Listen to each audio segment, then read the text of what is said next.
Hello everyone, welcome back to my channel. Have you ever met a leader who truly inspires you? Someone who makes you feel motivated, respected, and excited to do your best. But on the other hand, have you also met a leader who only gives others, creates pressure, and makes everything feel stressful? So, what actually makes the difference? Well, it's not just about intelligence, and it's not just about position, it's about leadership behavior. My name is Elsa Anglini and NPM 244111039 from the Management Study Program. And in this video, we are going to explore leadership behavior in a deeper and more meaningful way. So stay with me until the end because this may change the way you see leadership forever. Teman-teman, sebelum kita masuk lebih dalam, coba bayangkan satu hal.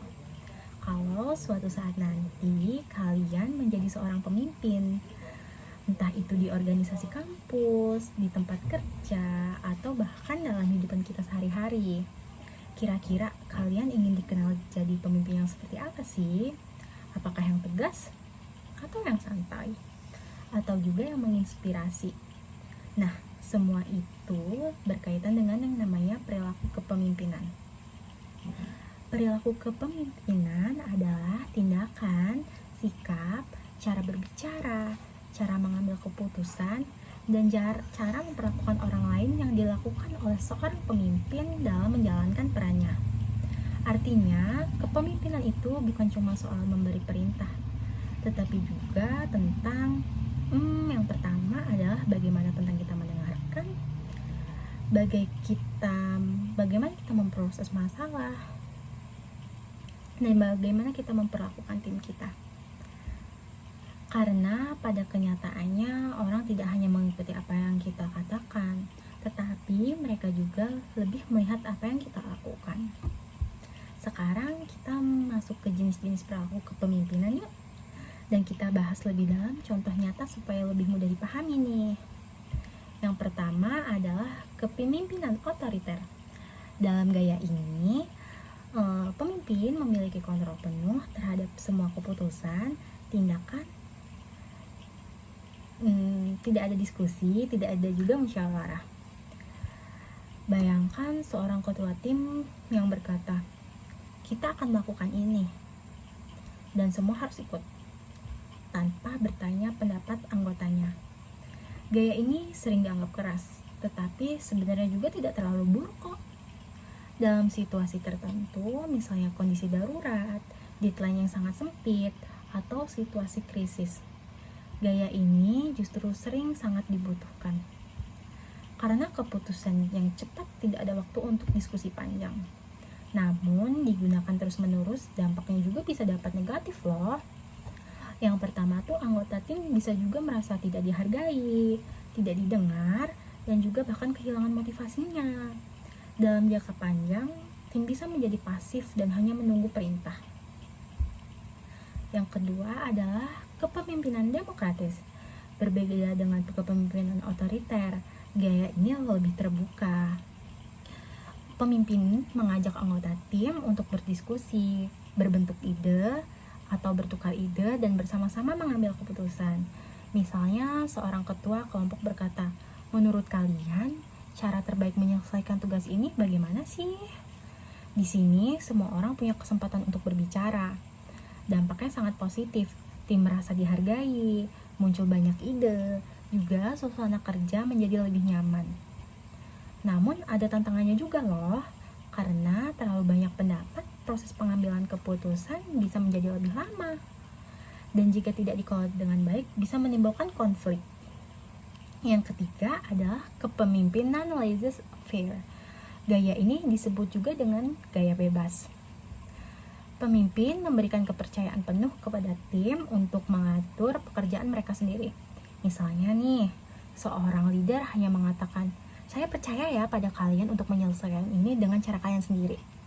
Gaya ini sangat cocok untuk tim yang pertama adalah sudah berpengalaman, yang kedua adalah mandiri, dan yang ketiga adalah bertanggung jawab. Namun, jika digunakan pada tim yang belum siap bisa menjadi masalah, karena tanpa arahan yang jelas tim bisa bingung, bisa tidak terarah, bahkan kehilangan tujuannya. Yang keempat adalah kepemimpinan transformasional. Ini adalah salah satu gaya kepemimpinan yang paling ideal. Pemimpin transformasional tidak hanya fokus pada hasil, tetapi pada perkembangan anggota tim. Mereka memberikan inspirasi, motivasi, dan juga visi yang jelas. Misalnya seorang pemimpin berkata, kita tidak hanya menyelesaikan tugas ini, tapi kita juga harus menjadi tim yang terbaik ya. Pemimpin seperti ini biasanya mampu membangun semangat, meningkatkan kepercayaan tim, dan juga menciptakan perubahan yang positif. Anggota tim bukan hanya bekerja, tapi juga berkembang. Dan yang kelima adalah kepemimpinan transaksional. Gaya ini berbasis pada sistem imbalan dan konsekuensi. Contohnya, jika target tercapai, kalian akan mendapatkan bonus. Tapi sebaliknya, kalau target tidak tercapai, akan ada evaluasi dan juga sanksi. Gaya ini sangat efektif untuk menjaga disiplin, memastikan target, dan juga namun hubungan antara pemimpin dan tim bisa terasa kaku jika hanya berfokus pada hasil tanpa memperhatikan sisi manusianya. Sekarang kita masuk ke faktor-faktor yang mempengaruhi perilaku kepemimpinan yuk. Yang pertama adalah kepribadian. Seorang memiliki karakter yang berbeda. Ada yang tegas, ada yang sabar, dan ada juga yang santai. Ada yang perfeksionis juga loh. Semua itu mempengaruhi bagaimana seseorang memimpin. Yang kedua adalah pengalaman. Pemimpin sudah sering menghadapi berbagai situasi, biasanya lebih tenang dan bijak dalam mengambil keputusan. Karena mereka sudah belajar dari pengalaman yang sebelumnya nih. Yang ketiga adalah situasi. Tidak semua gaya kepemimpinan tuh cocok untuk kondisi ini. Misalnya, saat krisis butuh ketegasan, saat diskusi butuh keterbukaan. Artinya pemimpin yang baik harus fleksibel. Yang keempat adalah lingkungan atau budaya organisasi. Lingkungan yang formal biasanya membutuhkan pendekatan yang lebih terstruktur, sedangkan lingkungan yang santai bisa lebih fleksibel loh. Sekarang kita bahas ciri-ciri perilaku kepemimpinan yang efektif yuk. Yang pertama tuh ada komunikasi yang jelas. Ini maksudnya, pemimpin harus mampu menyampaikan pesan dengan cara yang mudah dipahami, karena komunikasi yang buruk menyebabkan kesalahpahaman. Yang kedua adalah empati.